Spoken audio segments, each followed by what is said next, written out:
안녕 한글 유교 아카데미에서 이번 시간에는 나를 돌아보는 시간과 그 다음에 또 자연과 영성에 대해서 이야기를 좀 해보도록 하겠습니다. 정연우입니다.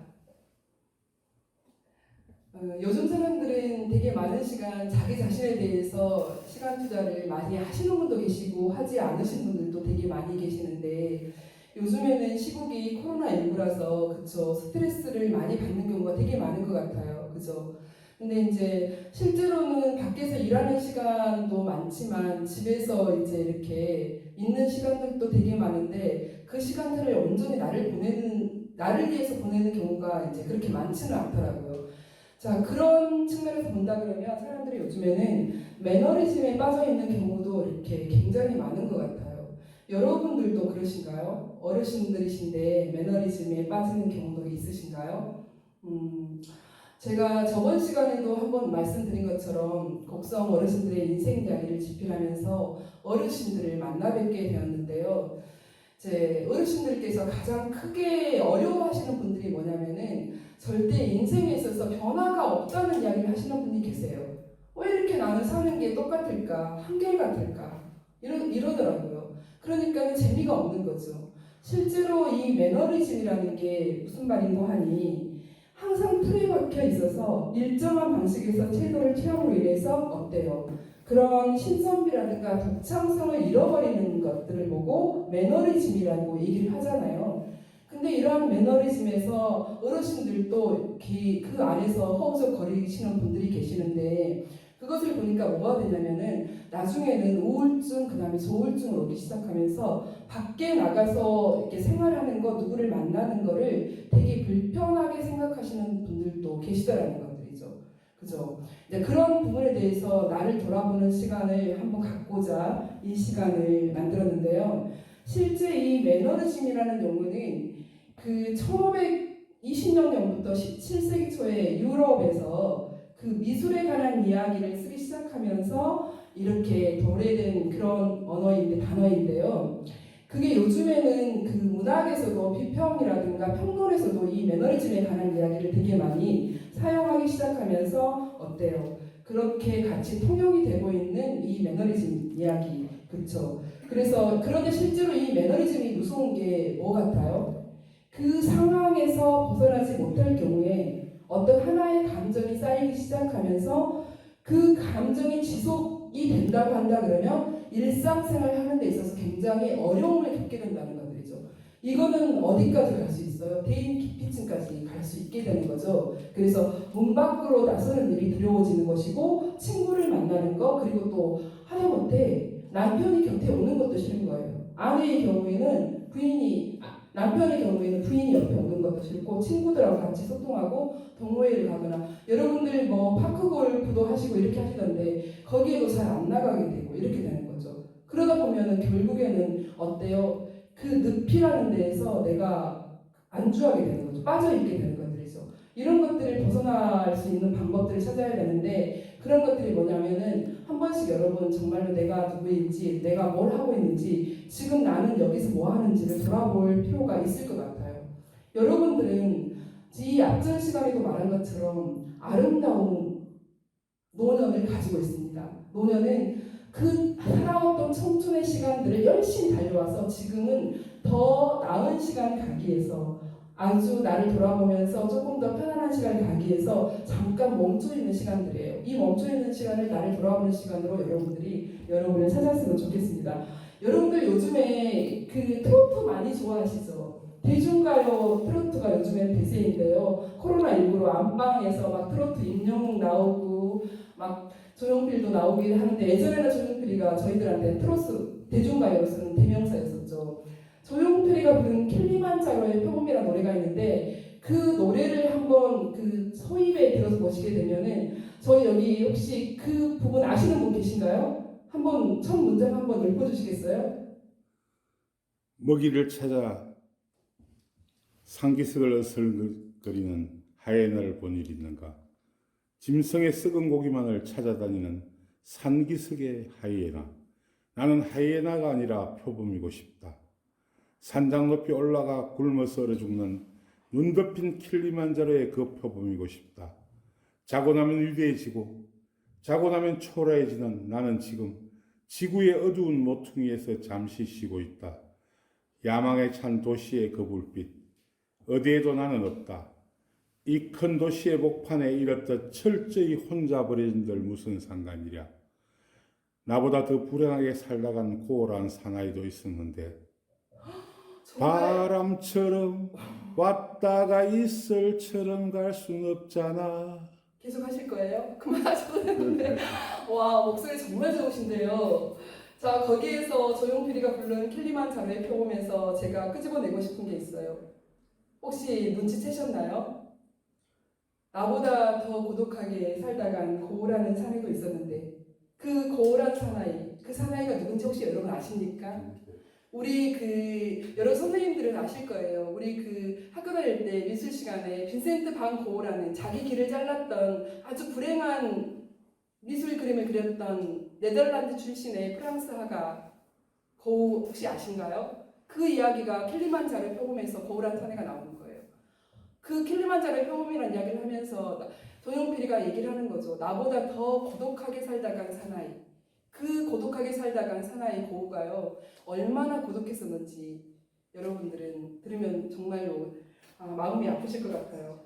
근데 그 노래에서 말하는 것처럼 이 고우라는 사연은 그렇게 아프고 힘들게 살아갔는데도 그 사람이 죽기 전에 마지막으로 그린 그림이 어떤 그림인지 혹시 알아요?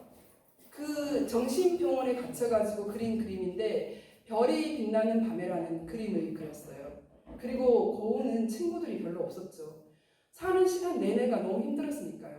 그죠? 친구들이 되게 없었는데 그 시간을 살면서 이 고우가 이 별이 빛나는 밤에라는 그림을 그리기 시작하면서 그때서 이제 희망을 보는 거예요. 희망을 보는데 너무 늦은 희망이었죠. 자, 그 별이 빛나는 밤에는 혹시 여러분들 그거 아시죠? 그 자전거 타고 하늘에 올라가고 있는데 별이 반짝반짝 트이는데 거기를 자전거로 우주 여행을 하는 것 같은 느낌. 거기에 별이 반짝반짝 빛나는데 고우는 그때서 그 하늘에서 별이 터지는 소리를 듣게 되죠. 자, 그런데 이 고우가 오직 유일하게 소통하고 이야기를 나눴던 친구가 누구였는지 아시나요? 그의 동생 태호예요. 그래서 태호에게 편지를 쓰면서 이야기를 하게 되죠. 귀에서는 이 욱신거리는 소리가 들리는데 강물 흐르는 소리가 들린다고 얘기를 하기 시작하면서 자기는 앞으로도 그림을 더 그려야 될 것 같다라고 얘기를 하게 됩니다. 그러면서 얘기를 하게 되는데 그 태호가 그 이야기를 보고 마음 아파가지고 막 눈물을 흘리면서 울었다는 이야기가 있어요.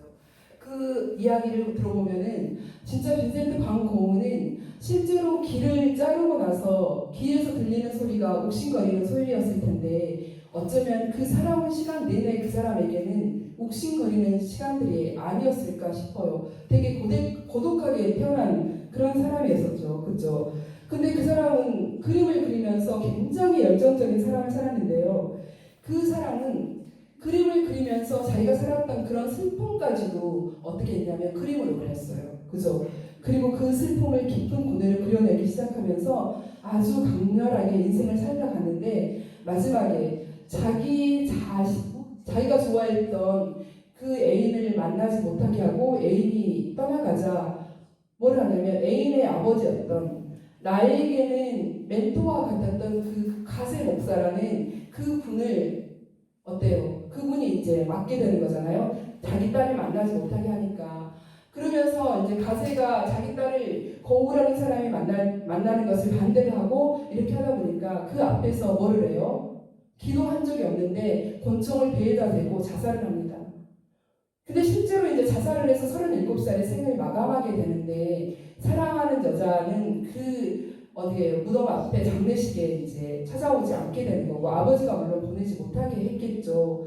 그런데 이제 고우는 권총으로 자기 배를 자살해서 이제 37살에 생을 마감을 했는데 실제로는 정말 죽고 싶었는지는 잘 모르겠어요. 그건 왜 그러냐면 여러분들 선생님들 아시잖아요. 우리가 그동안에 무협 소설이라든가 그 다음에 어떤 영화라든가 그런 영화를 보게 되면 텔레비전에 나오는 자살을 하는 장면 중에 정말 많이 등장하는 장면이 이 총을 어디에 머리에다 쏘거나 이마에 쏘거나 그쵸 이렇게 해서 자살하는 경우가 되게 많은데 고우는 배에다 자살을 한다고 총을 쓱 겨눴단 말이에요. 근데 그게 진짜로 이제 죽음으로까지 가게 되는데 실제로는 죽고 싶지 않았나 그런 생각이 들기는 해요. 왜냐하면 그때서 그는 별이 빛나는 밤에 그림을 그리기 시작하면서 아 별들이 움직이는 게 이제는 보여라고 고의 동생 태호에게 말을 했거든요. 제가 아까 말한 것처럼 그 별이 빛나는 것을 봤음에도 불구하고 어때요? 죽음을 선택했다는 것은 아마 죽음을 진짜로 선택하진 않고 아버지에게 가세에게 나 괜찮은 사람이야 나 이제 살고 싶어 그러니까 당신 딸을 만나는데 방해하지 말아줘라고 어쩌면 선전포고를 하려고 했는데 그게 죽음으로 맞지 싶거든요.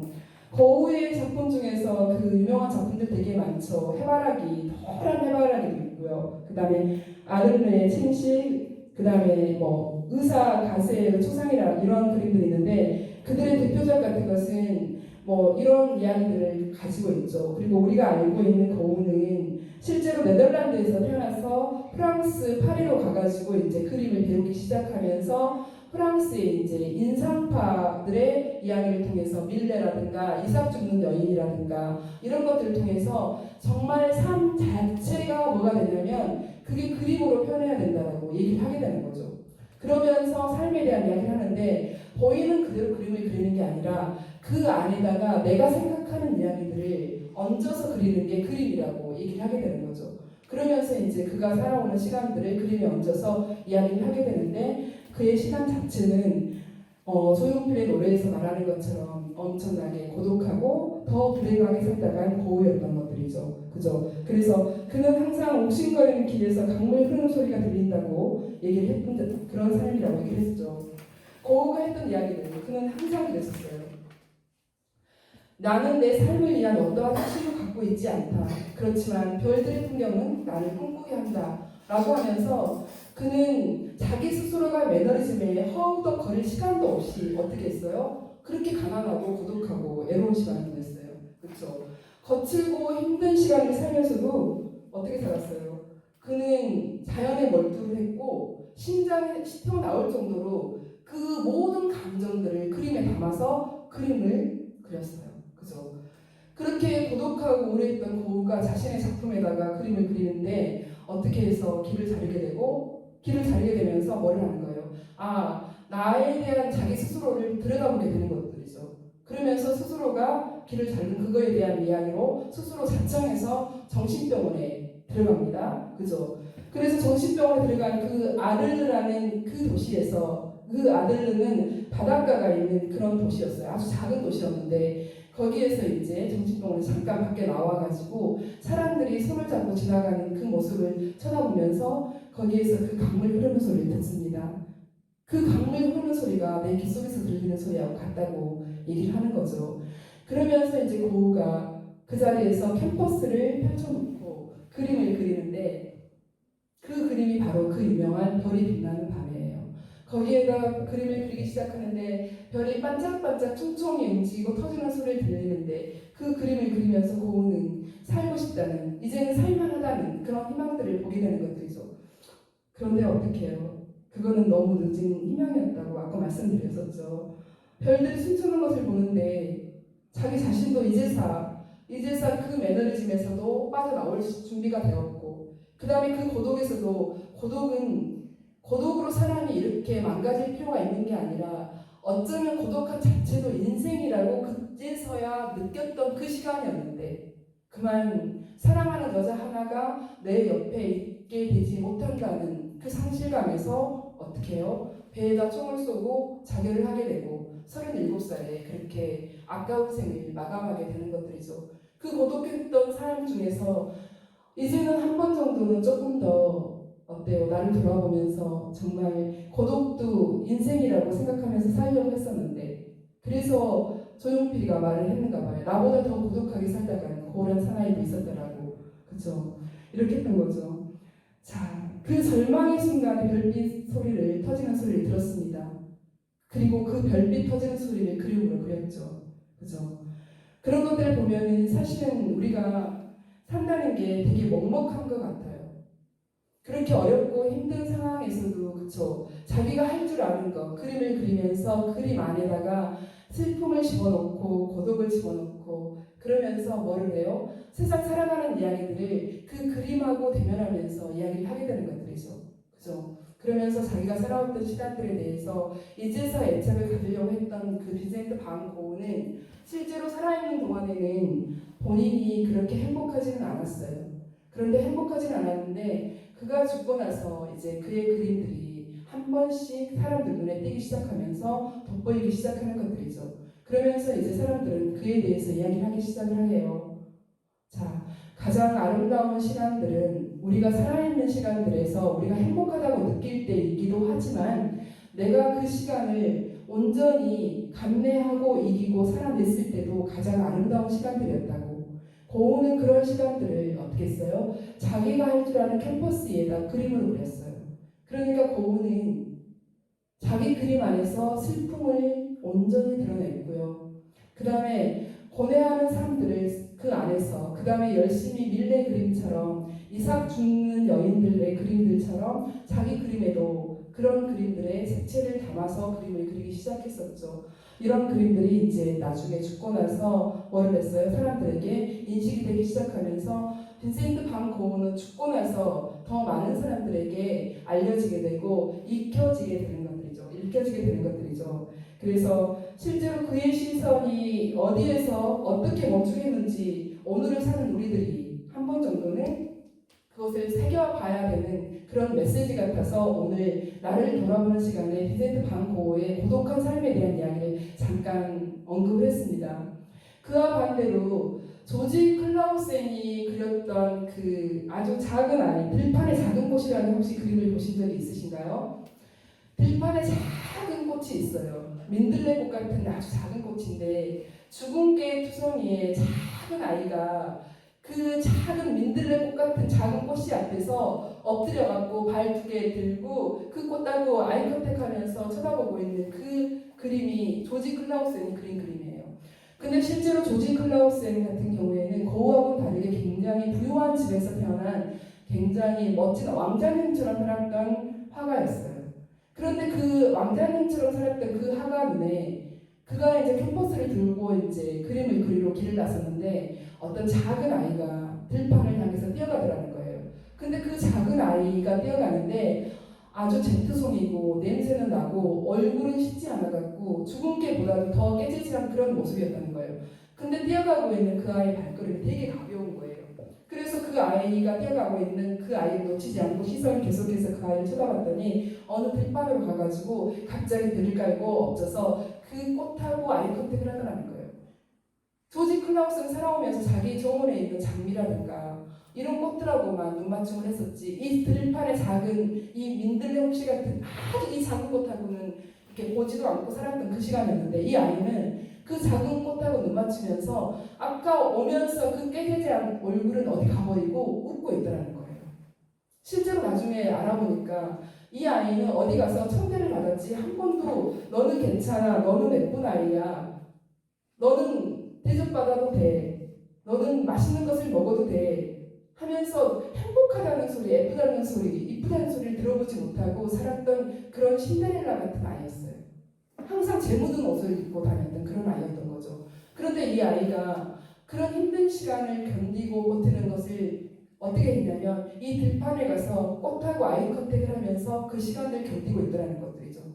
그 아이를 단 한 번도 사람들은 어른 시선으로, 아름다운 시선으로, 편안한 시선으로 봐주지 않았는데 그 꽃은 아무런 사심 없이 이 아이를 쳐다본 그런 거였겠죠. 그래서 그 아이는 그 꽃에게 달려가가지고 그 꽃을 보면서 그 꽃하고 눈맞춤을 하면서 그 시간을 보내다가 집으로 돌아와서 또 싫은 소리, 그 다음에 청소하고 그렇게 빨래하고 그런 시간들을 보냈겠죠. 조지 클라우센이 이 들판의 작은 꽃이라는 그림을 그리면서 어떻게 했냐면 그 아이의 얼굴을 굉장히 부각시켰던 그런 그림이었는데 빈센트 반 고흐가 그렸던 그런 별이 빛나는 밤에라는 그런 그림 하나하고 이 들판의 작은 꽃을 놓고 보게 되면 더 대작으로는 요즘의 대작으로는 그 별이 빛나는 밤에가 되겠죠. 그런데 들판의 작은 꽃에서 아이가 바라보는 시선은 마찬가지로 우리들한테 던지는 메시지 같기도 해요. 그 아이가 찾은 사소한 기쁨은 어때요? 풀꽃과 아이 컨택함으로써 찾아주는 그런 사소한 기쁨이었잖아요. 이 아이도 자칫하다가는 나는 왜 그럴까? 왜 나는 다람쥐 쳇바퀴 같은 세상에서 이렇게 살까? 왜 나는 못생겼을까? 나는 왜 주눅의 투성일까? 왜 우리 엄마 아빠는 나한테 예쁘다는 소리를 한 번도 하지 않을까? 우리 집은 왜 맨날 가난할까? 이렇게 말을 하게 된 건데요. 실제로 아까 말한 것처럼 우리가 삶의 정념이라고 얘기를 했었잖아요. 이 삶의 정념이라는 말은 실제로 불교에서는 팔정도에서 나오는 그 하나의 범위예요. 자, 팔정도가 여러분들 혹시 아시나요? 제가 팔정도를 한번 적어볼게요. 불교에서 쓰는 용어인데 팔정도. 자, 그 첫 번째가 뭐냐면은 정견. 그 다음에 두 번째가 정사유. 바를 정자죠. 사유하라. 바르게 사유하라. 그 다음에 세 번째가 뭐냐면은 정어. 바른 언어. 정어. 그 다음에 네 번째가 정업. 나의 바른 업. 그 다음에 다섯 번째가 뭐냐면 정명.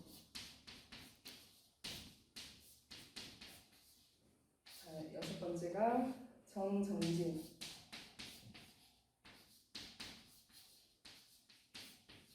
그리고 일곱 번째가 정연이라고 할 수 있겠죠. 그리고 여덟 번째가 정정. 이게 이제 팔 정도라고 얘기를 하게 되는데 그 안에서 저희가 말하는 정념이라는 거. 그렇죠?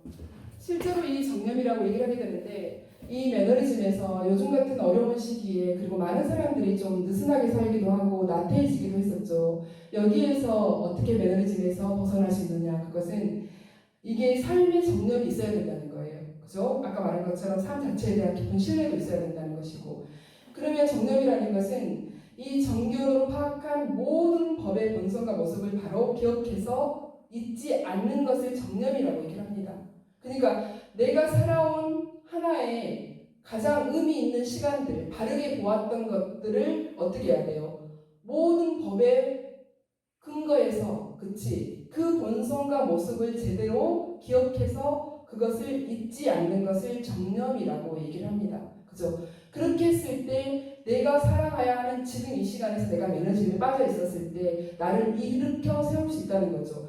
저 같은 경우는 어떻게 하냐면 저는 제가 되게 힘들고 뭐 이렇게 어려운 시간 저도 되게 많을 수 있잖아요. 그런데 저는 그런 것 같아요. 제 안에 있는 제 에너지가 저를 자력으로 저를 일으켜 세우는 것 같아요.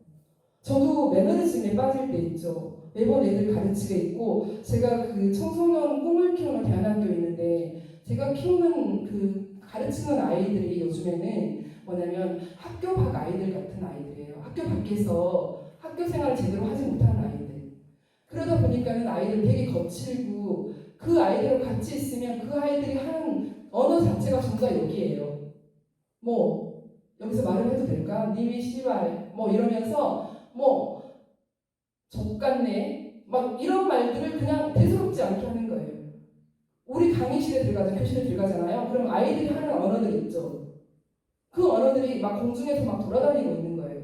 제가 말을 하죠. 너네는 그냥 좋게 말을 안 되는 거야? 그냥 그렇게 그 말이 다 뭐야? 그냥 너희들 하는 일상 언어에 하는데 아 냅둬요 그래요. 근데 사실 그런 말들로 걔들은 소통을 하더라는 것들이죠.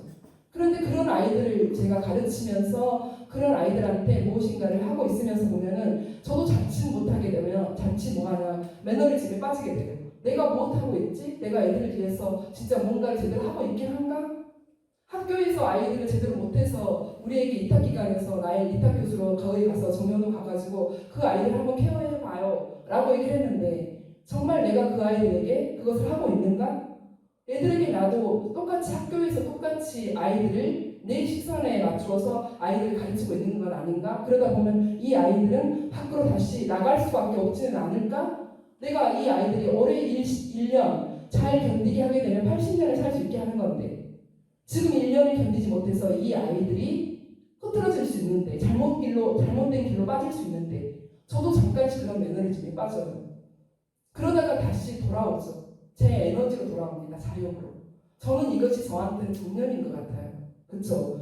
그래서 정작 필요한 삶의 정념, 저는 저에 대한 에너지, 내가 이 아이들에게 지금 무엇인가를 가르치려고 하는 게 아니라 이 시간을 잘 견디는 법을 알려주는 것. 이 시간을 어떻게 잘 견디고 버티는지 그런 힘을 키워주는 것.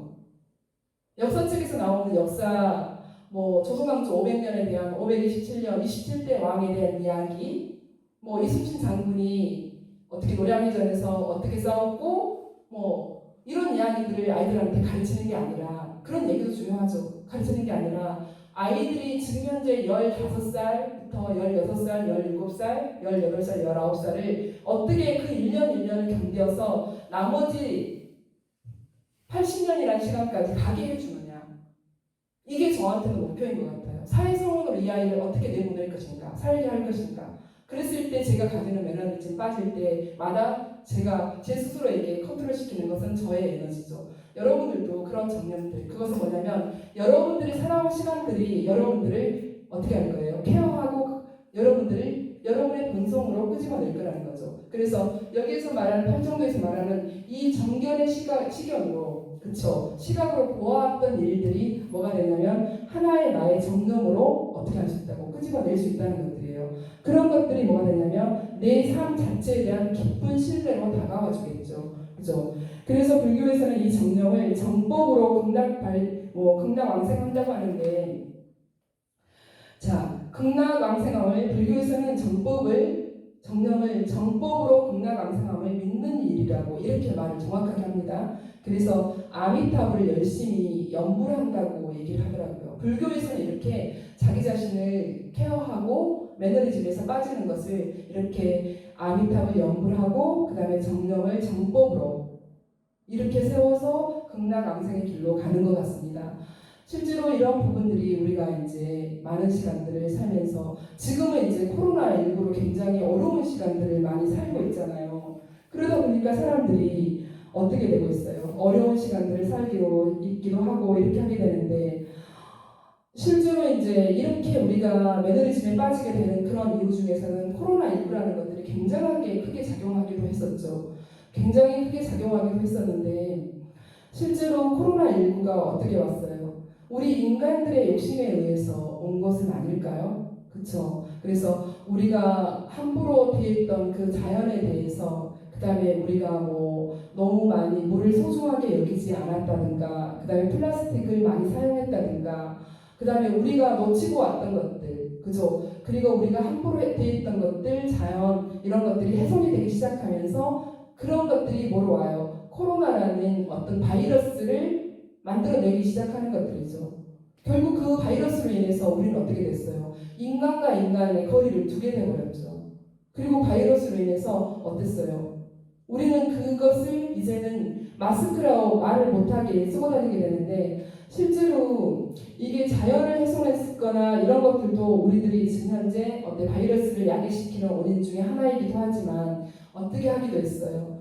우리가 어떤 언어라든가 말로 사람들에게 상처를 주기 시작하면서 그 사람에게 화를 나게 하기도 했던 거죠. 그 사람을 상처나게 하기도 했다는 거예요. 그러면 그 사람이 상처가 나기 시작하면서 뭘 하는 거예요? 몸속에 있는 독소를 이산화탄소를 계속 품어내죠. 우리는 한쪽에서는 자연을 훼손하죠. 그죠? 물은 펑펑 쓰기 시작하죠. 그 다음에 세제에 오염이 되어 있죠. 그 다음에 몸속에 들어있는 독소, 이산화탄소는 계속해서 품어져 나오기 시작하죠.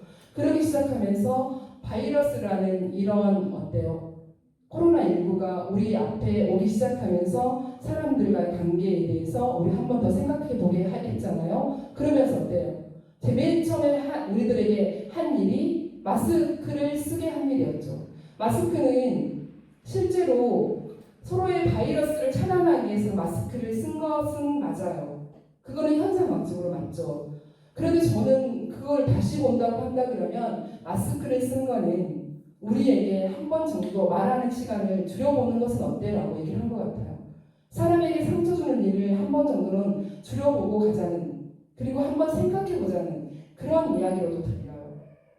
그래서 이런 부분들을 이야기를 하다 보면은 제가 감히 어르신들께 이야기를 하게 되는데 실제로는 그런 바이러스라든가 이런 것들이 굉장히 어려운 시간으로 우리 앞에 지금 현재 도래되어 있잖아요. 그런데 이런 이야기들을 이제 하게 되는데 제가 최근에 이제 보았던 이야기들 중에서 그 뭐 대안적인 삶, 생태적인 삶, 지속 가능한 삶 뭐 이렇게 하게 되는데 동식물과 교감하면서 자연과 하나 되는 삶을 추구하는 이런 사람들이 있더라고요. 그래서 그것을 다음 장에서는 자연과 영성이라는 시간으로 넘어갈 건데, 자, 지금 저희가 이제 아까 아름다운 멈춤도 얘기를 했었잖아요. 그랬었는데, 지금 저희들에게는 그 여러분들이 말했던 것처럼 제가 뭐라고 말했었죠?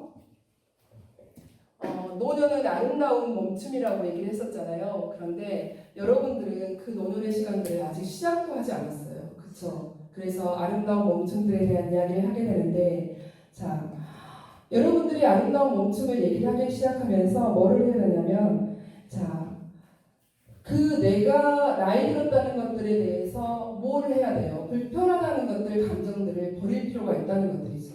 실제로. 그죠? 그래서 버릴 필요가 있게 되는데, 자, 나를 돌아보는 시간에서 우리가 바라봐야 할 이야기들이 참 많죠. 내가 나이 들어서 도대체 나는 왜 이렇게 나이를 먹었을까? 내 몸은 왜 이렇게 생겼을까? 이렇게 생각하면서 그 안에서 계속해서 매너리즘에 빠지게 되는 그런 부분들이 있었죠. 자, 곡성 어르신들의 인생 이야기에서 어르신들의 이야기를 듣다 보면은요, 한 번은 이제 그런 적이 있었대요. 시어머니가 먼저 돌아가신 거예요.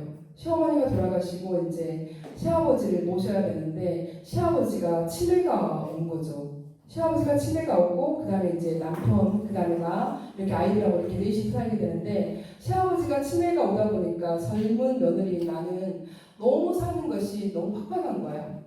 시어머니가 계셨으면 시아버지 속옷도 빨아주고 그 다음에 시아버지가 뭐 무슨 일 생겼을 때 이렇게 할 수 있는데 시아버지가 남자고 그래도 나는 또 이렇게 며느리인데 그런 젊었을 때 그런 생각이 들었다는 것들이죠. 그렇게 하다 보니까 너무너무 힘이 들었는데 그래도 그것을 이제 그래도 아버님이고 그 다음에 한자를 돌본다는 시선으로 아버님을 케어하기 시작을 하게 되는 거죠.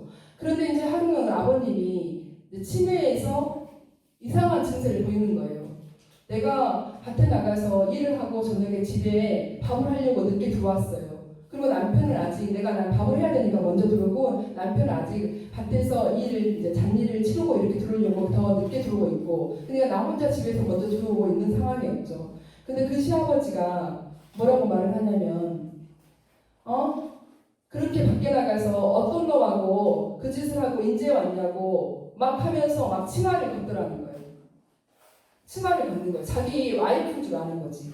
그러니까는 내가 밖에 나가서 밭일을 했는데 와이프가 자기를 돌보지 않고 밖에 나가서 어떤 놈하고 그 딴짓을 하고 왔다고 며느리를 자기 아이프라고 생각하고 치마를 걷으면서 검사해야 된다고 막 이렇게 하더라는 거예요. 며느리 기겁을 하죠. 밥이고 뭐고 그냥 그 길로 냅다 해가지고 이렇게 도망가가지고 집에는 못 들어오고 이렇게 했는데 남편이 왜 못 들어오냐는데 처음에는 그 말을 하지를 못했어요. 그러고 나서 나중에 이제 여차저차해서 그 말을 하게 되는데 남편이 오히려 그걸 다독이는 게 아니라 오히려 네가 어떻게 했다니 아버님이 그러냐고. 우리 아버님은 절대 그럴 사람이 아니라는 거야. 그러면서 이렇게 계속해서 치매 앓은 아버님을 케어를 하는데 아버님은 뜬금없이 한 번씩은 또 뭐냐면은 또 이제 이렇게 콩을 이렇게 이제 10월달이 되면은 콩대가 있잖아요. 그러면 콩대에 익은 것을 다 수확해 와가지고 마당에 이렇게 널어놓고 이렇게 콩을 이제 어떻게 해요? 알갱이를 이렇게 빼내려면 이렇게 뭐죠? 타작을 한다고 하죠. 그래서 이 타작을 해가지고 이렇게 때리고 있는데 아버님이 또 와가지고 치마를 걷으면서 인연 어디 갔다 인제 왔냐고 하면서 또 막 속을 검사해야 된다고 하면서 아버님이 그렇게 막 며느리를 자기 아이처럼 이렇게 하는 거예요. 그 어르신 하신 말씀이 이제는 그 어르신이 나이 먹었으니까 내가 이 소리 더 하네만은 그때는 정말 죽는 길밖에 없다고 생각을 했대요. 애들이고 뭐고 시아버지가 자기를 그렇게 날마다 치마를 걷으면서 인연 어디 갔다고 얘기를 하는데 남편도 아니고 시아버지가 그런 어휘를 했을 때 그러고 나서 이제 명절이 돼가지고 그 딸들 그러니까 시누이죠. 시누이랑 다 와가지고 이런 얘기를 했더니 시누이랑 또 안 믿는 거예요. 올케는 진짜 이상한 소리를 하네 이렇게 말아버린 거죠. 그랬을 때 그 어르신이 그런 거예요. 그때는 죽고 싶었다고. 내 인생이 정체되어 있진 않을까. 여기서 멈추고 싶다 이렇게 된 거죠. 그것도 한 번 정도는 그 사람에게는 매너리즘이었죠. 근데 그것을 벗어나게 한 게 뭔 줄 알아요? 삶의 전념이? 그건 아이들이었다는 거예요. 처음에는 그 아이들도 없이 상관없이 내가 그냥 어디 가서 저수지에 가서 물에 빠져서라도 죽어야겠다 이런 생각을 했었는데 그 아이들을 어떻게 키울까 이런 생각을 하면서 그 시간을 견뎠다고 얘기를 하더라고요. 그러면서 그 삶의 정념에 대한 이야기를 하게 되는데 저한테 그러시더라고요. 그 삶이란 말이지, 그지? 그 순간에 내가 어떤 확고한 사고를, 생각을 가지느냐에 따라서 나를 견디기도 하고 버티기도 하고 버티지 못하기도 한다라고 얘기를 하더라고요. 저는 그것을 이제 그분을 통해서 알게 됐어요. 삶의 정념이 도대체 무엇인지, 그죠? 그래서 그런 것은 아까 저는 이제 감히 제가 말씀을 드렸는데 저의 에너지로 저를 케어하고 이렇게 세운다고 얘기를 했었잖아요. 그런 것처럼 선생님들한테도 그런 시간들이 있었을 것 같아요. 그쵸? 애들 키우면서 살아오면서 또 사업을 하시면서는 또 얼마나 몇 번의 부도를 또 겪었겠어요. 그쵸? 그리고 또 애들이 다 바르게만 성장하지는 않고 어느 집에서는 막 경찰서에 가기도 하고 또 그렇기도 하고 또 어느 집에서는 어떤 할머니 경우에는 남편이 이런 말 하면은 여기 계신 어르신들 좀 그러실 텐데 남편이 맨날 바람 피워가지고 집에도 안 들어오고 살았던 그런 할머니들도 계시더라고요. 그리고 또 얼마나 또 그 저기가 질투를 그거 보고 뭐라고 하지? 질투가 되게 많으셔가지고 부인이 밖에 나가서 일을 하잖아요. 그러면 아까는 시아버지 이야기였지만 남편이 부인을 믿지 못하고 부인한테 어디서 날마다 바람 피고 왔냐고 얘기를 하기 시작하면서 그 부인이 일하는 대로 오토바이 타고 맨날 와가지고 막 체크하고 이렇게 들여다보고 누구랑 남자분하고 얘기만 해도 뭐를 해요. 그 질투를 하면서 누구냐고 어떤 놈이냐고 이렇게 하면서 그런 시간들을 견디고 왔다고 얘기를 하더라고요. 자, 그랬을 때 그분들이 가져왔을 때 그 시간들 그것들을 견디고 했던 것들은 뭐냐면 그분들 나름대로의 전부 다 삶의 정념이 있었기 때문인 것 같아요. 그래서 삶의 정념이라는 게 굉장히 여러분들이 보시게 되면은 발을 정자를 쓰는 거예요. 그렇죠? 전부 다 여기에서는 이 정자가 전부 다 발을 정자가 되는데 삶의 정념에서는 이 정념이 되는 거죠. 그래서 이 어떻게 하면 이 바른 삶의 정념을 내가 올곧게 가지고 있는지 이런 것들이 지금 나를 지탱하게 하는 시간인 것 같아요. 그렇죠? 그리고 지금은 이제 코로나19예요. 코로나19이다 보니까 많은 사람들이 가게가 어려워요. 가정생활 하는데도 너무너무 어렵고 되게 힘들고 그러잖아요. 그리고 많이 지쳐 있어요. 아이도 지쳐 있고 그다음에 남편도 지쳐 있고 아이들도 지쳐 있어요. 옛날처럼 우리가 마음껏 뛰어놀던 그런 시간들이 지금 현재 우리한테 많은 시간 제어로 오고 있잖아요. 제약을 하잖아. 4명 이상 만나지 마라. 5명 이상 만나지 마라. 그 다음에 마스크를 쓰고 밖에 나가라.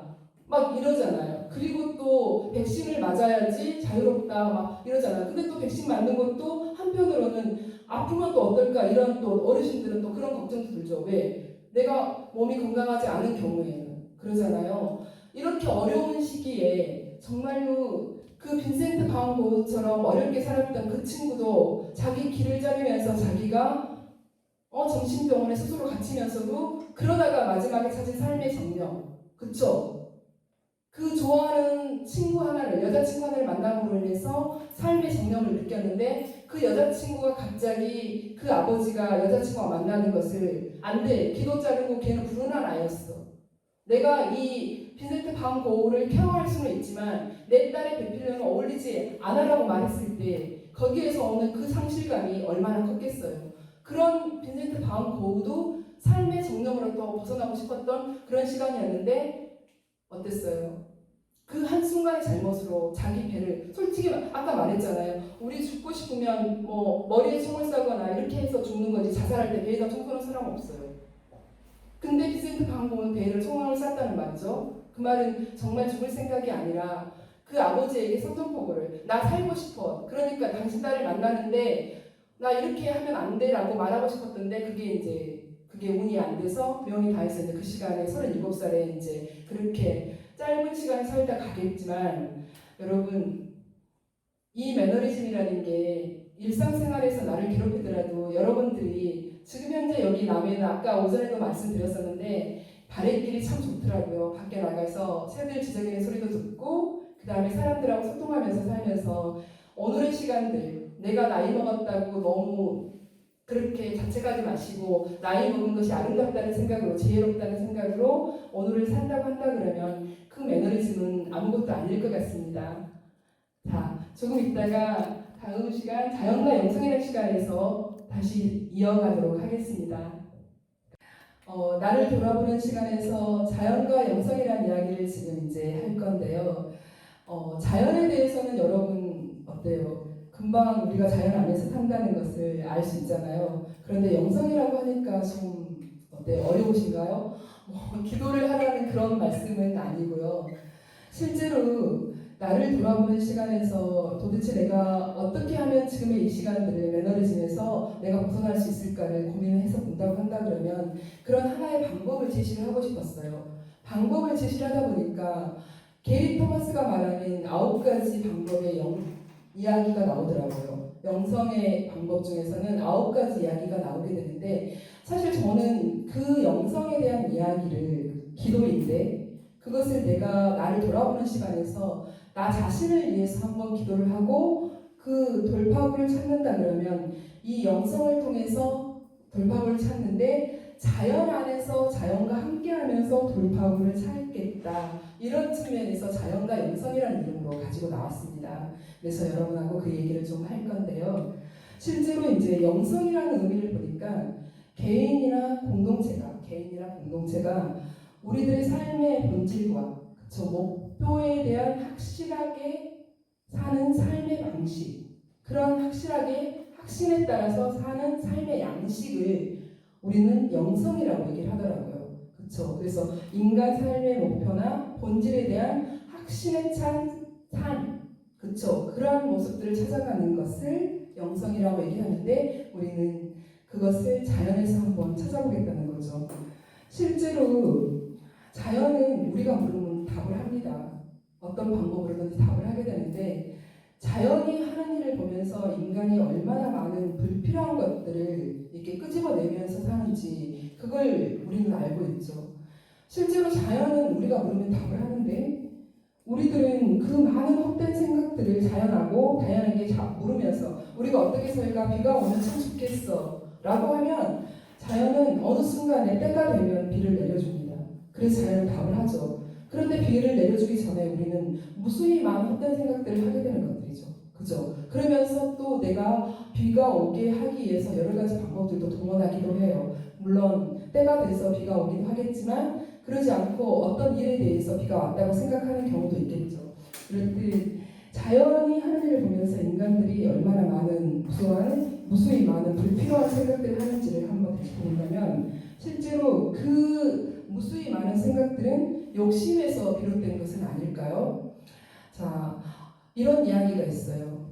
실제로 어느 날 장님이 길을 가는데 갑자기 천지만물이 다 보이더랍니다. 장님은 너무 기뻐서 이곳저곳을 열심히 찾아다니면서 구경을 했어요. 그런데 그 기쁨도 잠시 그만 집을 찾지 못하고 말았습니다. 그래서 그 자리에 앉아서 펑펑 울었죠. 길을 가던 하담 서경덕이라는 사람이 장님을 보고 웃습니다. 왜 우느냐고. 그랬더니 장님이 그런 말을 하죠. 20년 동안 눈이 멀어서 아무것도 보지 못했었는데 갑자기 눈이 떠져서 여기저기 길을 구경을 하다가 그만 길을 찾지 못해서 운다고 얘기를 했습니다. 가만히 듣고 있던 하담 서경덕이 장님의 손을 잡으면서 말을 합니다. 다시 눈을 감아보아라. 그리고 내가 알고 있는 길을 가거라 하면서 놓았던 지팡이를 손에 쥐어줍니다. 그래서 그 장님은 어떻게 됐을까요? 눈을 떠서 좋아했다고 했지만 20년 동안 눈을 감고 살았던 그 길이 장님한테는 아직 장님이 알고 있는 길이었던 거죠. 그죠? 20년이 지난 이 시점에 다시 눈을 떴을 때 암울해 보였던 그 시간들은 아직은 내 길이 아니었던 거예요. 이렇게 해서 그 장님은 눈을 감고 자기 집을 찾아갔죠. 자, 그래서 장님이 발걸음을 믿고 이렇게 찾아간 그 이야기를 하게 되는데 거기에서 보듯이 거기에는 이 장님이 눈을 감고 가는 길에는 다시 그 헛된 생각들은 하나도 없는 거죠. 그죠? 그래서 길을 찾을 수가 있었겠죠.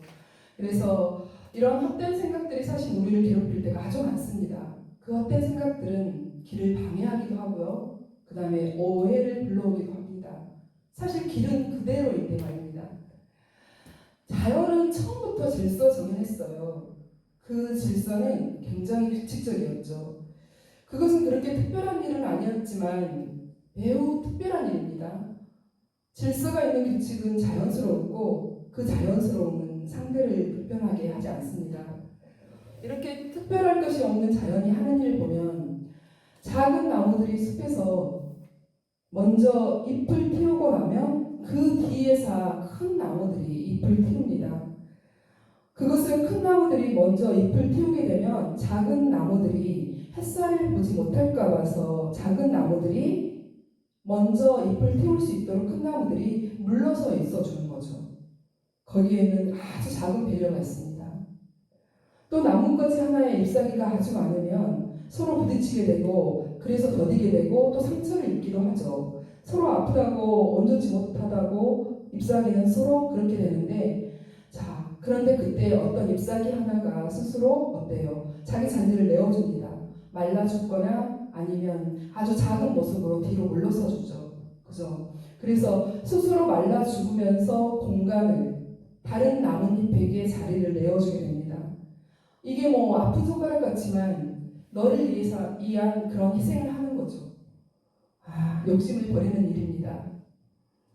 더운 여름날 햇살이 아주 내리쬐게 되면 나뭇잎들이 서로 덥다고 어때요? 나뭇잎끼리도 잎사귀끼리도 서로 고개를 숙이고 이렇게 하죠.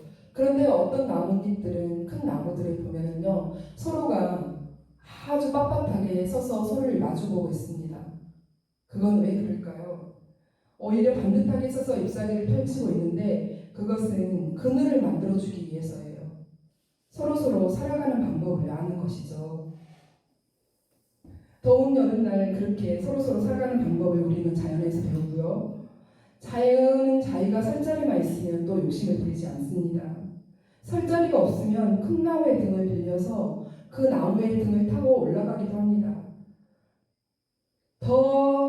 그들은 더 좋은 자리가 아니었다라고 불평하지도 않습니다. 그리고 옮겨 다니지도 않죠.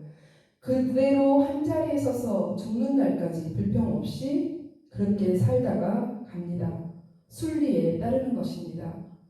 인간들이 생각하기에는 그냥 뭐 자기 자리 욕심을 찾지 이렇게 생각할 수도 있겠죠. 그런데 그렇지 않다는 거죠. 자연은 아픈 사람이 오거나 또 쉬어가고 싶은 사람이 오게 되면요 말없이 자리를 내어주기도 합니다. 간혹 사람들은 더 나은 치유 공간을 만든다고 숲을 손질하고 거칠게 대하면서 그렇게 상처를 내고 아프기도 하죠. 그럴 때도 자연은 아주 말없이 스스로 자생하며 원래의 모습으로 되돌아옵니다.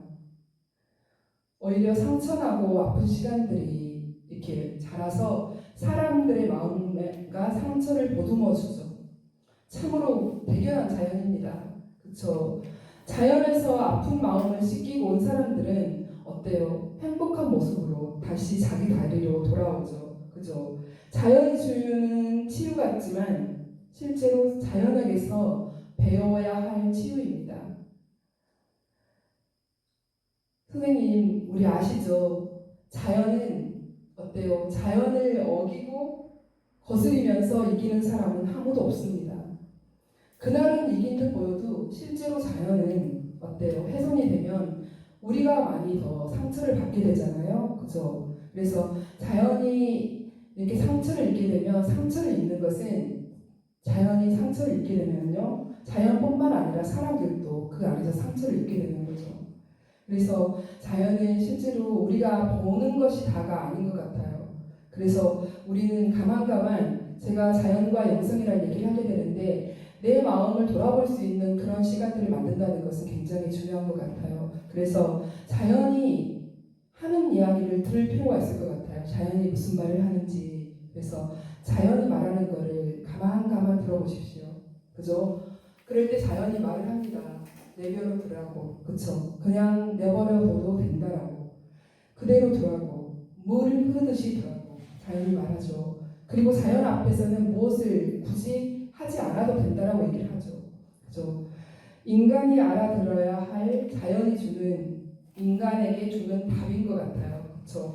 이런 인간들의 이야기를 우리는 게리 토마스가 주는 그 9가지 영성에서 나를 돌아보는 시간을 한번 찾고자 합니다. 게리 토마스가 제시한 9가지 영성은 실제로는 종교적인 색채로 바라보는 이들이 많죠. 그 종교라는 것이 마음의 이안이 필요한 사람들에게 이 종교는 굉장히 필요하고 이안이 정말 되죠. 안식처가 되어주기도 하고요. 그 안에서 찾는 것이 영성이라고 할 수가 있는데 사람들은 종교가 아니더라도 어디에선가는 이안을 받고 싶어 하지 않습니까? 그죠? 자연 안에서 내게 맞는 방법으로 영성 찾기를 이렇게 했으면 싶어서 이 9가지 영성을 가지고 왔습니다.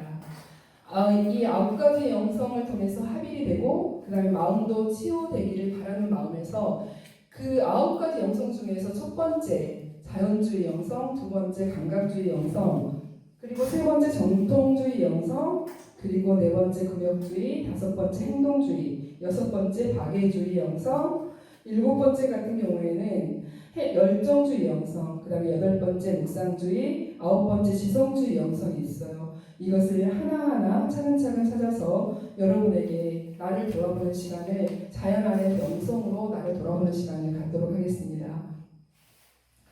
자연주의 영성입니다. 그렇죠? 실제로 인간은 땅하고 가장 가까이에 있는데 인간들은 땅 앞에서 어쩌면 거짓도 하고 그쵸? 게으름도 피우고 어떤 뭔가를 자꾸 하려고 하기도 해요. 그런데 땅은 그럴 필요를 가지지 않습니다. 땅은 있는 그대로 자연스럽게 거짓 없이 그냥 그 자리에 묵묵히 있죠. 그래서 묵묵히 있는 그 땅은 우리가 그 땅에 씨앗을 뿌리게 되면은 반드시 그 씨앗에게 문제가 없게 된다 한다면 그 씨앗은 땅을 뚫고 어때요? 그 새싹으로 나옵니다. 그 새싹은 자라서 열매를 맺죠. 그래서 우리에게 먹을 것을 주기도 합니다. 이게 이제 흙을 뚫고 여린 새싹을 끌어올 때는 굉장히 경이롭죠.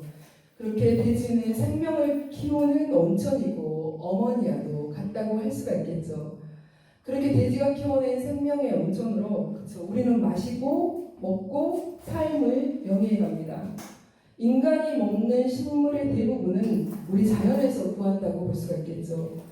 생명을 키워내는 자연은 실제로 인간의 나약하고 간염적인 모습에서 우리를 벗어날 수 있게 해주죠. 이것을 저는 자연주의 영성이라고 얘기를 합니다. 여러분들이 지금 현재 밖에 나가게 되면은 하단에 마당 앞에 꽃도 있을 것이고 그 다음에 밖에 다니다 보면은 하늘에 태양도 있을 것이고 구름도 있을 것이죠. 이렇게 자연이 주는 그 모습들을 보고 어때요? 내가 거기에서 하나의 이안을 얻는다면 그것이 바로 제가 말하는 자연주의 영성이라고 이렇게 말씀할 수 있다는 거예요.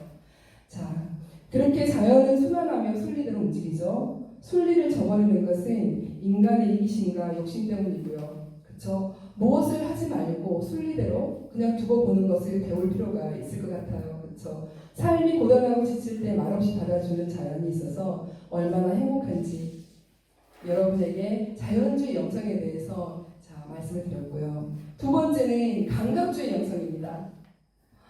감각주의. 평균 수명이 늘면서 돈을 어떻게 하면 잘 살까 굉장히 많이 고민을 하게 되잖아요. 감각주의 영성에서는 이 사회적인 문제로 이제 대두가 되기 시작을 했는데, 자, 놀아주는 사람이 한 명도 없는 거예요. 그거는 아까 처음에 말했던 것처럼 인간관계에 대한 문제이기도 하고, 실제로는 내가 혼자라는 그런 시간이 와버린 거죠. 그래서 많은 사람들이 뭐 혼자 혼밥을 하기도 하고 그다음에 또 어떻게 하다 보니까 요즘에는 이혼도 되게 많이 늘게 되고 그러다 보니까 한부모 가정들도 이렇게 되는 거죠. 그리고 또 뭐가 돼요? 친구들과의 관계들도 많이 소원해지기 시작하고 코로나19라는 그런 일들로 인해서 뭐가 됐어요? 또 같이 어울리지 못하는 그런 시간들을 아주게 된 거죠. 이게 사회적인 문제가 되는 거예요. 그래서 노년에 혼자 있는 그런 시간들을 아까도 언급한 것처럼 이제는 이런 어떻게 해야 돼요? 혼자 놀 줄도 알아야 된다는 거죠. 그래서 눈치 보지 말고 혼자서 무엇인가를 할 수 있는 일들을 찾는다 그러면 너무너무 좋을 것 같아요. 자, 이런 경우가 있었어요. 이제 퇴직을 하고 남편이 집에 가 있는데 퇴직하기 전에는 남편이 퇴근해서 오게 되면은 뭐를 했냐면 부인이 집에서 맨날 밥을 해놓고 기다리기도 하고 걱정하기도 하고 이렇게 했죠. 그런데 퇴직하고 나서는 어때요? 하루 종일 같이 있으니까 되게 불편한 거예요. 그래서 남편이 같이 있는 시간에 부인이 어때요? 눈치를 주는데 남편은 부인에게 이제는 내가 퇴직했으니까 당신한테 더 잘해줄게. 내가 당신이 어디 간다 그러면 손잡고 같이 가줄게. 시장 간다 그러면 같이 가줄게. 영화 보러 갈 때도 같이 갈까? 우리 이제 나이 먹어서 이렇게 손잡고 행복하게 다정하게 매일매일 같이 살자. 이렇게 남편은 이런 마음으로 이제 퇴직했으니까 그전에는 하지 않았던 그 다정다감한 사랑을 부인에게 구하죠. 그런데 어때요? 생각은 좀 다르죠. 부인 입장에서는요. 아, 이제 퇴직했으니까 나 이제 밥 안 해도 되지 않아? 당신 혼자 밥 해서 먹어도 되지 않아? 당신 나 기다리지 말고 나 없으면 라면이라도 끓여 먹어야 되는 거 아니야? 나 영화 당신 말고 친구들하고 보고 싶어. 나 산에 가는 거 친구들하고 가도 되는데 이렇게 하는 거죠. 아, 그것을 알아채고 남편이 시무룩해지기 시작합니다. 아, 나는 진짜 잘해주려고 했는데 부인은 그게 아닌데 나도 이제 좀 편하게 쉬고 싶어 라고 얘기를 하는 거죠. 그러다 보니까 할 일이 없는 거예요. 혼자 어디를 가야 될지를 모르겠는 거예요. 그렇게 하다가 터벅터벅 밖에 아파트 밖으로 터벅터벅 걸어서 나왔죠. 그런데 저기에서 나무에서 새가 한 마리 우는 거예요. 새소리를 들으니까 아이고 너도 혼자이니 하면서 새랑 말을 하게 되죠. 그러면서 새하고 이야기를 하게 되는데 어느 사이 시간이 훌쩍훌쩍 잘 가는 거예요. 그래도 그 다음날 이제 부인한테 여보 내가 시간 따라갈게, 여보 영화 보러 같이 갈게가 아니라 여보 나 밖에 나갔다 올게 하면서 나오게 되는 거죠. 그러면서 그 새하고 놀기 시작하면서 새에 대해서 관심을 갖기 시작해요. 그러면서 새가 우는 소리를 듣고 숲속에 있는 새의 종류를 알게 되는 거예요. 아, 이제 이 사람은 할 일이 생긴 거죠. 나이를 먹었는데도 부인의 눈치를 보지 않고 처음에는 눈치 보는 줄 모르고 눈치도 없이 부인 곁에 있다가 눈칫밥 먹고 나서야 눈치를 알게 되면서 밖에 나와서 내 일을 찾은 거예요. 그러면서 이제 동네에서는 새가 몇 마리 한 50종은 되는데 그 새들의 소리를 듣고 새가 무슨 새인지 알아맞히다 보니까 막 행복해지기 시작하는 거죠. 아침밥만 먹으면 숲속으로 출근을 하는 거예요. 이렇게 이것이 이제 감각주의 영상이라고 얘기를 할 수가 있겠죠. 그래서 이렇게 행복한 매일 아침 새소리를 들으러 숲속으로 출근하는 그 사람은 행복한 노년으로 어때요? 자기의 감각을 깨우면서 살고 있죠. 이 감각이라는 것은 우리가 알고 있는 오감을 말하죠. 오감에는 뭐가 있죠? 오감에는 시각, 그 다음에 청각, 후각, 그 다음에 촉각, 미각이 있죠. 그런데 이 사람 같은 경우에는 뭐였어요? 이 청각을 깨어나게 했던 것들이죠. 그렇죠? 그래서 그 사람처럼 의미 있는 일은 머리로 하는 것이 아니라 사람은 어떤 의미 있는 것은 머리로 하는 것이 아니라 몸으로 부딪히며 한다는 것을 이 사람은 깨우치게 된 거예요. 이것을 저는 감각주의 영성이라고 그 안에서 자기 삶을 찾았던 거죠. 자, 세 번째로 전통주의 영성이에요. 그죠? 자, 노년에 대한 다양한 인식들은 어때요? 굉장히 많이 언급이 되고 있습니다. 그래서 이것을 무용한 존재가 되어가는 것에 대한 노년을 무용한 존재가 된다는 그런 초조한 감정이라든가 이런 것들을 가지고 비통하다고 하는 사람들도 있긴 하는데 실제로 노인은 사회적인 개념으로 볼 수 있을 때 그런 것들도 불구하고 존경과 축원의 대상이 이 노년이에요. 실제로 그래서 이 노년에 대한 다양한 이런 인식들을 우리는 노년 스스로도 나는 너무 비통해. 나는 왜 이렇게 쭈글쭈글 늙었을까? 그러면서 앞으로 살 때 나 걸음걸이도 바르게 걷지 못하는 것 같아. 왜 맨날 배는 아프지? 소화는 잘 안 되지? 왜 눈은 맨날 침침하지? 왜 목은 컬컬한 거지? 내가 축구하러 갔는데도, 내가 운동하러 갔는데도 왜 내가 차는 공은 저렇게 멀리 나가지 않는 거지? 나는 왜 소변을 보러 갔는데도 오줌 줄기가 이렇게 멀리 나가지 않는 거지? 이렇게 하면서 막 자기 자신을 비통해하기도 하는데, 그거는 진짜 아까 말한 것처럼 사회적인 개념으로 볼 때 노예에 대한 그런 이야기라고 할 수가 있겠지만요. 실제로 우리는 노인들은 아까 말한 것처럼 존경과 축소원의 대상입니다. 그런 측면에서 볼 때 노인이 국가와 사회에 이데올리기에 충과 효를 판단하는데 얼마나 크게 작용하는지 아시겠죠? 아까 제가 중국에서는 저희들에게 배움을 주는 사람을 선생님이라고 하는데, 그 선생님을 중국에서는 라오스라고 말씀을 드렸었잖아요. 라오스에서는 어때요? 늙을 노자를 쓴다는 거예요. 그러니까 3살짜리 아이에게 배워도 우리는 그 라오스를 써서 선생님이라고 얘기를 부른다고 했었잖아요. 그런 것처럼 노인이 가지고 있는 지혜와 경험은 우리에게 춤과 효로 어때요? 저희에게 다가오기 시작합니다. 이러한 부분들을 저희는 전통주의 영성 안에서 찾을 수가 있겠죠. 자, 유교문화를 중시했던 사회에서 노예는 봉양의 대상으로 여겼죠. 봉양을 받을 노인으로서 근데 실제로 이 봉양을 받을 노인은 어때야 돼요? 노인으로서 자격을 갖추었던 사람을 우리는 노인이라고 하는 거죠. 그 사람은 우리는 봉양의 대상이라고 할 수 있는 거잖아요. 자, 그런 관점에서 전통과 문화는 때로는 굉장히 엄격했고, 그 다음에 때로는 터웃이 되기도 했죠. 근데 그런 사회를 경험하면서 전통이 주는 의미는 이런 애절을 중시하는 문화로 발전되어서 옵니다. 그죠? 의식이 상징이 이것을 저는 전통주의, 노인의 삶의 지혜, 이런 것들을 저는 전통주의로 찾고자 합니다. 자, 그 다음에 4번째, 금욕주의 영성이에요. 키에르 케고르는요, 노년에 관하여 우정에 관하여라는 책을 보면은 인생과 자연의 길은 하나뿐이고 그 길은 한 번만 가게 되어 있네. 그리고 인생의 매 단계에는 고유한 특징이 있다네. 소년은 허약하고 청년은 저돌적이고 장년은 위험이 있으며 노년은 온숙한데, 이런 자질을 제철이 되어야만 거둬들일 수 있는 자연의 결실도 같은 것이라네. 그렇게 말을 했어요. 그의 책에서.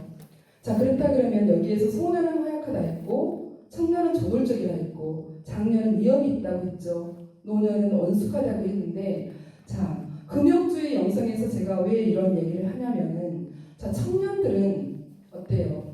금욕이라는 말은 실제로 그 영성을 놓고 봤을 때 내가 어떤 무언가를 하기 위해서는, 그쵸? 예를 들어서 저희가 교회에서 가지고 온 언어이니까 이런 이야기 들으니까, 내가 부활절에서 어떤 미사를 하거나 내가 어떤 일을 행하기 위해서 불교에서 또 사모제를 지낸 불교에서 그 100일 기도를 드린다고 했을 때 어때요? 금욕이라든가 금식을 한다든가 이런 어떤 자기 스스로의 무엇인가 금기를 함으로 인해서 마음을 다하고 정성을 바치는 게 금욕이잖아요. 그래서 뭐 부부관계를 하지 않는다라가 금욕인 게 아니라 무엇을 금함으로 인해서 내가 한 가지라도 하지 않음으로 인해서 무엇을 하는 거예요? 내 마음과 정성을 거기에다가 다 바치겠다는 것이 금욕인데, 자, 젊은 청년들은 어떻게 생각하면 굉장히 저돌적이라서 이런 금욕이라든가 이런 것들을 어떻게 행하기가 더 어려울 수 있어요. 그런데 실제로 우리 노인들 같은 경우에는 그런 금욕이라는 것들이 실제로 성행위를 하고 하지 않고 부부관계의 관계를 하고 하지 않고 관계를 떠나서도 우리 스스로는 머릇을 할 수 있어요. 그 온숙함 그 자체로도 우리는 뭐를 할 수 있어요? 금욕주의 영성을 행할 수 있다라는 말을 드리고 싶은 거예요. 그래서 아주 자연스럽게 자연이 주는 그 순간 안에서 내가 찾을 수 있는 거, 온숙함으로 금욕주의를 행할 수 있다. 그런 것들이죠. 그래서 노년은 삶을 통해서 온숙함을 지니게 되는데, 그 금욕을 행하는 것이 아니고 시간을 지나오면서 지혜를 허락받은 것이라고 저는 그렇게 표현을 하고 싶어요. 그래서 금욕을 행한다는 것을 자아를 찾아가는 하나의 과정이라고 생각하면서 담백하고 고독하고 단순한데, 노는 그대로 금욕을 행하는 것이 청빈함을 수고하는 것이고, 이것이 금욕주의 영성이라고 저는 이렇게 말을 하고 싶습니다. 좀 어려웠나요? 그래서 실제로는 금욕이라는 게 내가 한 가지를 하지 않고 내가 바라는 것을 위해서 기도를 하는 것이 금욕이라고 했었는데 굳이 어르신들께서는 노년에는 나의 온숙함으로도 내가 무엇인가를 얻을 때 그 지혜만으로도 그것을 하는데 그게 하나의 가정이 될 수 있다 이렇게 말하고 싶었던 거예요. 자, 이번에는 행동주의 영상이에요. 자, 행동주의라는 것은 내가 무엇을 함으로 인해서 그쵸? 내가 보여주는 그런 것들, 찾아서 하는 것들 이것을 이제 행동주의 영성이라고 할 수가 있게 되는데 자, 동화 작가 오하영 씨라는 사람이 있어요. 그 사람은 동화 작가이면서 매직 마술사예요. 자, 그 사람은 학교 선생님이었는데 퇴직을 하면서 뭐를 했냐면 퇴직하기 전에 고민을 되게 많이 했대요. 내가 퇴직하고 나면 무엇을 할까? 제 인생 이모작이라 하는데 두 번째 인생은 나는 어떻게 살까를 고민을 되게 많이 했대요. 그렇게 하다가 매직 마술을 한번 배워볼까 했던 거죠. 처음에는 그냥 마술을 배웠던 거는 왜 마술이라는 종목을 굳이 선택했냐 하면은 학교 선생님이었다고 했잖아요. 자, 얘들이 너무나 말을 안 듣는 거예요. 그리고 주의가 산만한 거예요. 그랬는데 어느 날 어디를 갔었는데 그 매직하는 것을 봤어요. 그런데 매직하는 순간에는 그 누구도 다른 방법, 그 다음에 뭐 움직임 하나도 없이 완전히 초집중해서 그 매직하는 사람을 마술하는 사람을 쳐다보더라는 거죠. 처음에는 아이들을 가르치는 데 있어서 아이들의 집중력을 키우기 위해서 이 마술을 배웠었는데 이 마술에 대해서 점점 매력을 느끼기 시작하는 거죠. 결국에는 퇴직을 하면서 어때요? 퇴직하면서 퇴직 연설을 하고 선생님들에게 애들에게 교훈을 남기고 이렇게 해야 되는데 그 퇴직하는 그 직장에서 마술을 선보인 거죠. 그러면서 여러분들에게 이 꿈에 대한 이야기를 한 거예요. 새 한 마리가 날아가는 이 가슴에서 새 한 마리가 나오는 이 마술을 펼쳤는데 그 아이들이 그것을 보고 박수를 치면서 환호를 하더라는 거죠. 자, 이렇게 하면서 그 사람은 방송을 타게 돼요. 그러면서 어디까지 이 사람이 방송에 나오게 되냐면은 윤도현의 러브레터라는 그 방송에도 나오기 시작하면서 이 사람이 이제 거리의 마술사가 되는 거죠. 그러면서 뭐 문화센터까지 찾아다니면서 하게 되는데 이제는 이 마술에 대해서 전문적으로 배우기 시작하면서 정말로 거리의 마술사가 되기 시작하는데 이분이 오하영 씨가 하는 말이 있습니다. 자, 실제로 은퇴라는 것은 무언가를 배울 수 있는 또 다른 기회라고. 아까 초입에 제가 말한 것처럼 은퇴는 아름다운 멈춤이라고 얘기를 했잖아요. 그거하고 맞는 것 같아요. 은퇴는 지금 이제 세상이 끝난 게 아니라 내 인생이 끝난 게 아니라 무언가를 배울 수 있는 또 다른 기회라고. 그렇죠? 여러분에게는 다시 제2의 인생을 살 수 있는 시간이 아준 것이라고 볼 수 있겠죠. 그래서 좋아하는 일은 잘하는 일이 되고 잘하는 일은 또 뭐가 돼요? 나의 능력이 되기 시작합니다. 그래서 오하영 씨는 자, 꿈을 꾸는 마술사가 되었습니다. 그러면서 거리로 출근하게 되는데 이것을 저는 여기에서 오하영 씨는 영성을 얻었겠죠. 그래서 행동주의 영성을 자, 오하영 씨에게서 찾았습니다. 다음 6번째는 박애주의 영성이에요. 박애주의 하면 여러분들 많이 우리들은 알죠. 그래서 마더 테레사 수녀님도 이런 박애주의를 실천하셨던 분이시고요. 그 다음에 2019년도에는 유네스코가 선정한 유네스코에서 추구하는 이념과 이런 가치관이 일치하는 그 첫 번째로 마더 테레사가 이제 선정이 됐었는데 사실은 그 두 번째로 우리나라에서는 2019년도에 김대건 신부가 유네스코가 선정한 그 추구하는 가치관을 가진 사람으로 선정이 됐습니다. 그게 이제 세계적으로 우리나라에서는 굉장히 의미 있는 일이 되는 거죠. 실제로 2021년 올해는 김대건 신부가 태어난 200주년이 되는 해입니다. 그죠? 이 김대건 신부는 어떤 일을 했었냐면요. 그는 만 25세라는 젊은 나이에 이제 순교를 했는데 조선의 계급사회 그다음에 콜레라라는 전염병 속에서 평등 사상과 박애주의를 실천했던 분이십니다. 그리고 이게 또 하나 굉장히 중요한 것은 우리나라의 행정 지도라고 할 수 있었던 조선 전도라는 것을 만들어 가지고요. 그 당시에 조선을 유럽에 알린 업적을 남겼는데 그 업적을 굉장히 유네스코에서 넓게 평가한 것 같아요. 그렇죠? 유네스코에서는 세계유산을 지정하는 곳이잖아요. 그런데 이 조선의 전도를 세계유산의 가치로 인정을 했다는 거죠. 그래서 박일주의 영성에서는 마더 테레사 소녀님, 그 다음에 김대건 신부님처럼 우리가 무엇인가를 하는 데 있어서 내가 아닌 이웃을 내 몸같이 사랑하는 이런 부분이 내가 나한테 박애주의가 있다고 한다면 이것은 나의 영성이지 않을까요? 내가 거기에서 나를 찾아갈 수가 있을 테니까요. 그렇죠? 그래서 나를 돌아보는 시간에서 자연과 영성을 얘기하는데 박애주의 영성에서 마더 테레사와 그 다음에 김대건 신부의 이야기는 여러분들에게도 와 닿을 것 같습니다. 그렇죠? 그래서 나한테는 박애주의가 있다고 한다 그러면 나도 이웃을 사랑하는 마음으로 한번 그 안에서 실천해 보는 것도 굉장히 의미 있는 일 같습니다. 그리고 다음 7번째로 넘어가 보도록 하겠습니다. 다음에는 열정주의 영성이에요. 그렇죠? 열정주의. 여러분들은 그 청춘을 엄청나게 열정적으로 살아오셨을 것 같아요. 그죠? 그래서 지금 이 시간에 제 하고 있는 이야기를 듣고 계실 테니까요. 자, 그런데 청춘은 인생의 어느 기간을 말하는 것이 아니라 사실 청춘이라는 것은 난 청춘이 아니니까 나는 늙었어. 더 이상 뭐 어디 갈 데도 없고 나이 먹어서 뭐 할 일이 있겠어? 라고 하는데 실제 청춘은 어느 구간을 얘기하는 게 아니에요. 청춘 마음가짐이에요. 그러니까 선생님들 매번 그러시잖아요. 내가 몸이 늙었다고 마음도 늙은 줄 알아? 나 생각은 20대하고 똑같아. 너랑 똑같아. 자, 예쁜 여성을 보면 가슴이 설레고 가슴이 콩당콩당 뛰어. 젊은 총각을 보면 어쩜 저리 이쁠까? 나도 그런 생각이 들어. 라고 얘기를 하죠.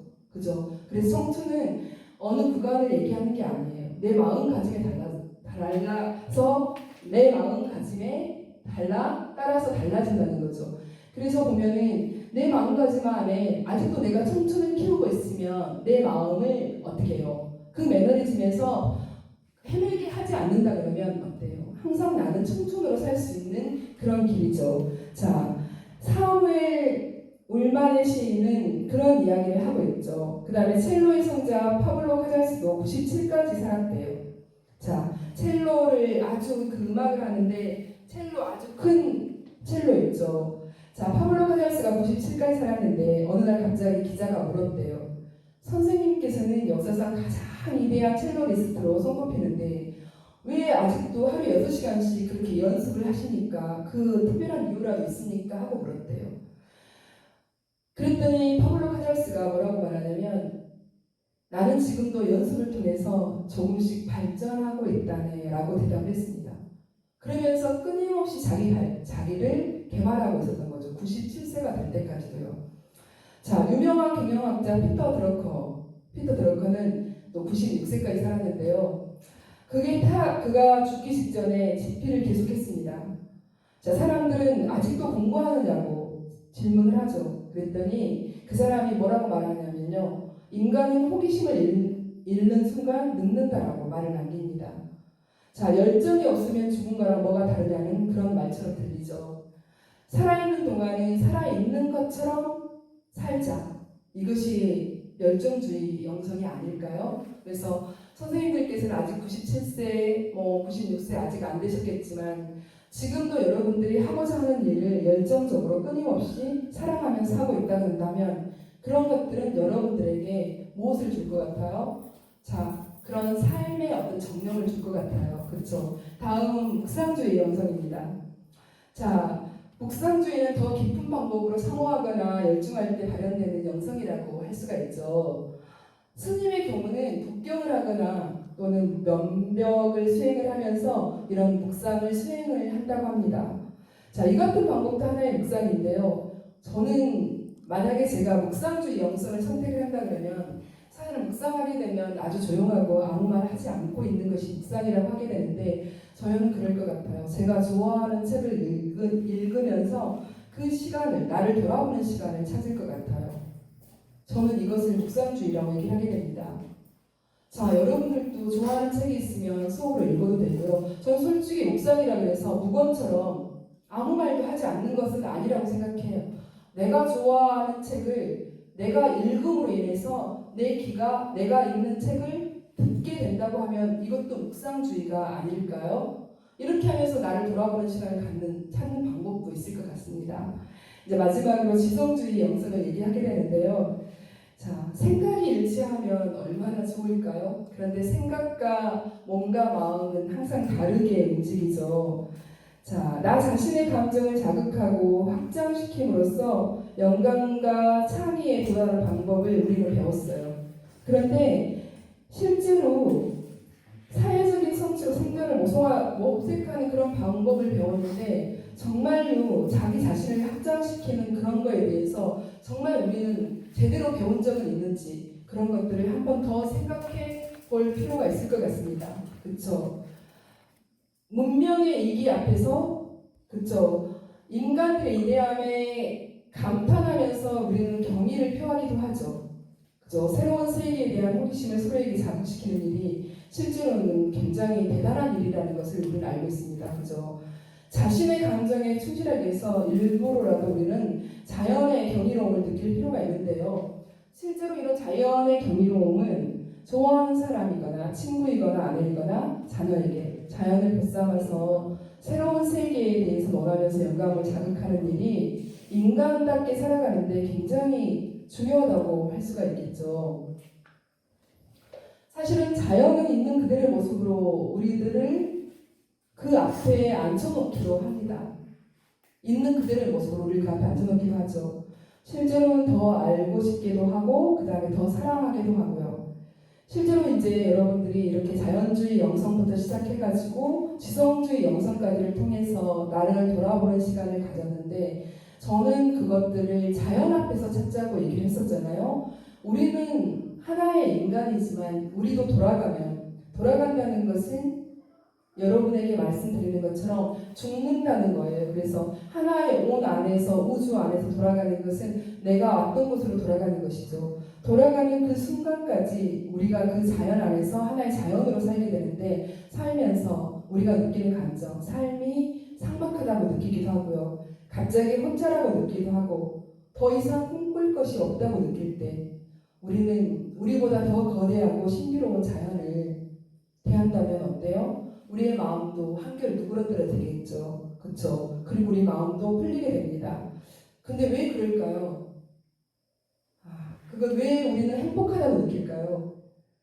사랑하는 사람을 봤을 때처럼 그렇게 거대한 자연을 보게 되면 심장이 쿵쾅쿵쾅 뛰기도 합니다. 그죠? 그 경이로움 앞에서 우리들은 무엇을 찾았다고 볼 수 있어요? 나 자신을 돌아보게 되는 거죠. 내가 하고 있는 이 고민은 아무것도 아니구나. 내가 힘들다고 하는 이 삭막함은 아무것도 아니구나. 자연 저 거대한 거 봐봐. 저 나무 틈에서 바위 틈에서 저번에 제가 한번 그 남해 금산 저기를 올라갔었는데 금산에는 바위들이 굉장히 큰 바위들이 되게 많더라고요. 근데 그 바위 틈에서 소나무가 자라는 것을 봤어요. 근데 소나무는 뿌리를 내릴 수 있는 공간도 없는데 아주 작은 틈을 타고 뿌리를 내리고 그 작은 그 틈에서 지탱하고 있는 뿌리가 그 나무를 어때요? 붙잡고 있더라고요. 그런 것들을 보면은 그 위대함은 그 누구에게도 우리는 말할 수가 없어요. 우리는 그 위대함을 우리가 거기서 가져와야 돼요. 그 위대함을 보고 내가 저렇게 할 수 있을까를 생각해 본다 그러면 나는 아주 미천한 존재인 거죠. 그렇게 자연 안에서 우리를 돌아볼 수 있는 시간을 만들고자 했던 것이에요. 그죠? 그래서 그 자연을 보면서 그런 감정들을 자극받고 확장시킨 것들이 이런 것들이 지성주의 영성은 아닐 것인지, 그렇죠? 스스로가 우리가 자연을 보면서 깨닫게 되는 것들이죠. 이것을 저는 이제 자연주의 영성에서 이야기를 하게 되는데 실제로 이제 우리가 가지고 있는 인간관계의 어려움이라든가 그다음 자연주의 영성이라든가 그 다음에 이런 것들이 여러분을 통해서 계속해서 말씀을 드렸었는데요. 실제로 우리가 자연주의에서 여러분들 혹시 아나스타샤라는 그런 책이라든가 영화를 본 적이 있으신가요? 자, 아나스타샤라는 책에 이런 내용이 나와 있어요. 실제로 깨달음은 순수하고 진실한 마음에서 나온다라고. 그렇죠? 그러면서 우리가 소홀하게 여기지 않는다 그러면 그 자연은 우리에게 해를 가하지 않는다는 거. 그런데 우리가 소홀하게 여기고 그 다음에 그들에게 우리가 무엇인가를 얻기 위해서 자연을 훼손하기도 하는데 그런 면에서 자연만 훼손되는 게 아니라 우리 스스로도 훼손을 당할 수 있다는 것을 이 아나스타샤는 얘기를 하거든요. 자, 그렇게 되는데 실제로 아나스타시아가 말하는 것은 이런 자연과 영성 안에서 말하는 것처럼 가장 중요한 것은 자연에서 그 흐름을 관장하는 물이라고 얘기를 했어요. 그렇죠?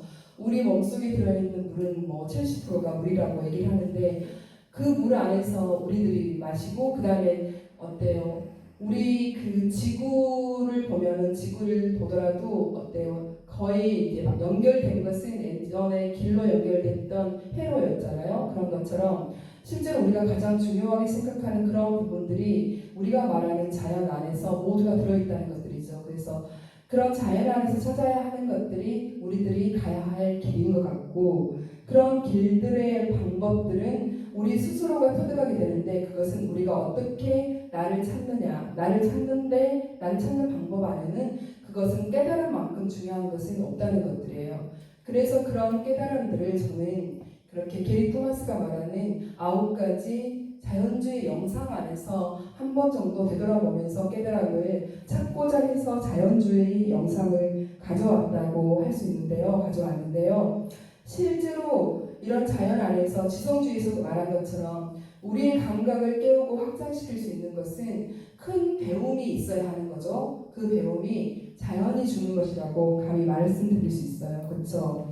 그래서 그런 얘기를 하게 되는데 우리가 알고 있는 이야기들, 그렇죠? 자신이 보았던 단상들의 이야기들을 이제 여러분에게 마지막으로 남길 건데 조금 전에 저희가 향로 3개라는 얘기를 했던 적이 있었잖아요. 그런 것처럼 향로 3개에서 마지막 3번째 이야기, 자신의 일을 기록하자고 얘기를 했었는데 오늘의 이런 이야기들을, 그 다음에 내가 깨달은 이야기들을, 그리고 나를 돌아보는 시간의 이야기들을 한 번 정도 내가 기록을 하고 그걸 기록으로 남긴다 그러면 굉장히 의미 있는, 그것도 의미 있는 일이 될 것 같습니다. 자, 긴 시간 여러분들하고 자연과 영상, 그 다음에 나를 돌아오는 시간에서 이런 묵상주의까지, 그 다음에 영성주의에 대한 이야기를 굉장히 많은 시간을 했었는데요. 가장 중요한 거는 그거 같습니다. 노년은 아름다운 멈춤이고, 그 다음에 지금 현재 우리가 어떤 시간으로부터의 은퇴, 그 다음 직장에서의 은퇴는 또 다른 무엇인가를 할 수 있는 기회라는 거. 그래서 그 기회를 어떻게 더 긍정적이고 행복한 시간으로 만들어 갈 수 있느냐, 이 시간을 찾아가는 시간이 제가 오늘 여러분 앞에 서서 몇 시간 동안 이야기를 나눈 이야기 같습니다. 여러분 코로나19 시대에 좀 더 건강하시고요. 그리고 이제 많은 시간들이 다시 이제 코로나19가 더 종식되지 않더라도 그래도 여러분 스스로가 가지고 있는 에너지가 굉장히 크고 강하다는 것을 느끼시면서 자, 오늘 하루하루도 행복한 시간이 되었으면 좋겠습니다. 즐겁고 건강한 나머지 시간 보내시고요. 남은 인생도 행복하시길 바랍니다. 감사합니다.